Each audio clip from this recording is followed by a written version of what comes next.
Aşağıda koyayım.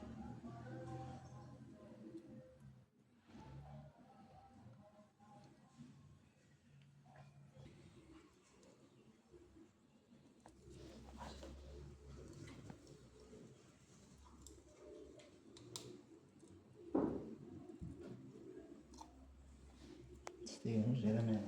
Ne oldu abi? Bu su yemeğini koyuyorsun. Aynı bak.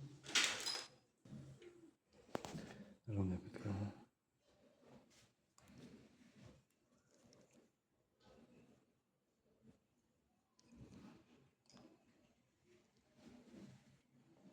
Yan taras mı?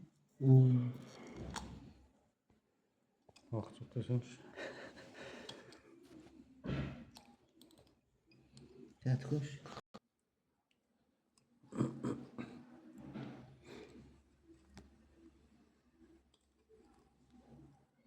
Çok bol git kutuya.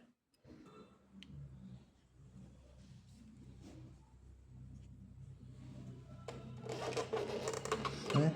Cevaz koyayım. Aşın. İşte. Valla.